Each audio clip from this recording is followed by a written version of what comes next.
Alors, pour approfondir le sujet, Younes Khoury, ministre de l'Inclusion économique, de la petite entreprise, de l'emploi et des compétences, est notre invité. Younes Khoury, bonsoir. Merci d'avoir répondu à notre invitation.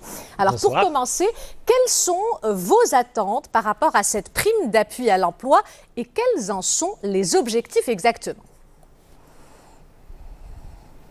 D'abord, merci pour l'invitation. La prime à l'emploi est un dispositif renforcé dans le cadre de la deuxième année du programme Aourache. Pour rappel, le programme Aourache, dans sa première édition, a beaucoup plus focalisé l'attention sur les primo-demandeurs d'emploi et nous avons créé plus de 104 000 emplois l'année dernière que nous avons réussi, mais dans des emplois plutôt provisoires. Cette année, le programme Aourache se renforce. Nous avons pour objectif déjà 100 000 emplois dans les chantiers provisoires. Mais ce que nous venons de lancer aujourd'hui, c'est quelque chose de tout à fait différent. C'est la deuxième composante du programme Aourache qui s'appelle la prime à l'emploi. Alors concrètement, on a invité 128 entreprises qui ont signé des conventions fermes autour d'objectifs de recrutement qu'ils ont au titre de l'année 2023. Ce sont des recrutements réels d'emplois longue durée, minimum une année, moyennant une incitation que le gouvernement offre. C'est une prime à l'emploi de 1500 dirhams que l'entreprise va percevoir chaque mois pour chaque recrue pendant 9 mois, à condition que l'entreprise garde la recrue pendant 12 mois. Donc voilà en gros ce à quoi ressemble le programme Aourache 2 dans sa composante, je dirais, emploi durable. Alors, revenons à présent sur Aourache 1. Vous l'avez dit tout à l'heure, les contrats, en tout cas, étaient plus éphémères. Vous êtes plus aujourd'hui sur la durabilité.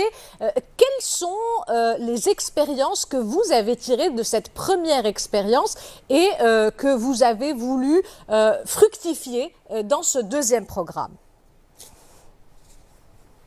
Oui, alors concrètement, l'année 2022 était une année qui avait suivi la Covid-19.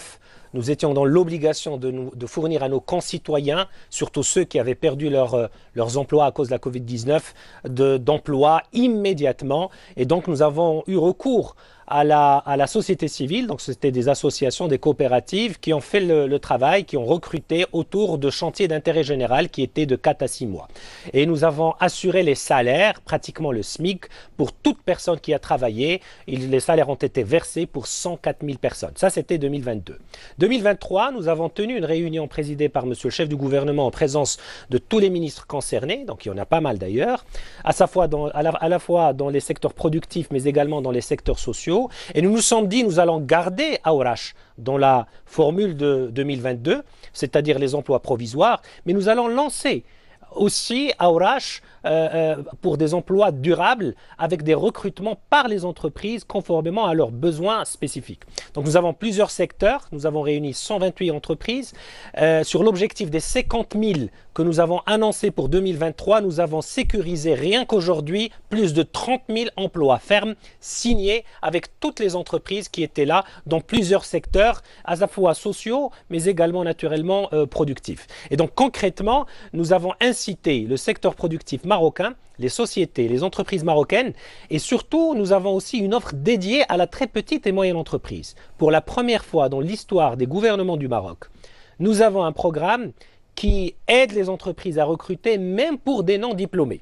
Parce que ce que nous avons remarqué dans Aourache 1, c'était que 70 personnes qui ont bénéficié de Aourache 1 sur les 104 000, plus de 70 000 personnes n'avaient aucun diplôme. Vous savez, c'est une population importante dans notre pays, les NEET, les personnes qui sont dans une situation, ils n'ont ni emploi, ni formation, et ce sont des personnes qui ont fait des études, mais qui n'ont pas pu finir, qui n'ont pas pu avoir de diplôme. Ce sont aussi des personnes qui sont au cœur de ce dispositif-là pour que l'on continue, dans le cadre de l'État social, à aider nos concitoyens. La deuxième chose importante qui vient dans ce programme Aourache 2, au-delà de la prime à l'emploi de 1500 dirhams par personne, par mois, je le rappelle, payé immédiatement parce que nous avons sécurisé le système d'information, le dispositif organisationnel et croyez-moi, ce n'est pas une affaire simple, mais nous l'avons fait dans les délais.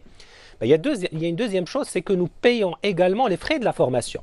Et d'ailleurs, parmi les entreprises qui ont recruté, parmi les 128, il y en a pas mal qui ont en plus demander à ce que l'on forme ces gens-là dans les métiers qui sont les leurs, c'est-à-dire des entreprises, mais par des prestataires que ces entreprises-là vont choisir, voire à travers une formation intra-entreprise.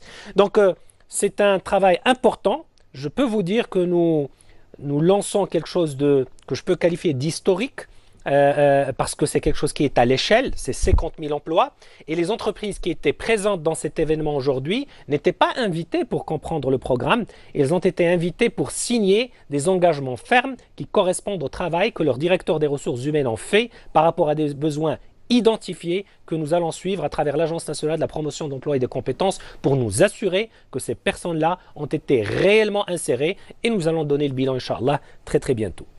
Merci d'avoir partagé avec nous tous ces éléments concernant cette prime d'appui à l'emploi dans le cadre du programme Aourache 2. Younes Khoury, ministre de l'inclusion économique, de la petite entreprise, de l'emploi et des compétences.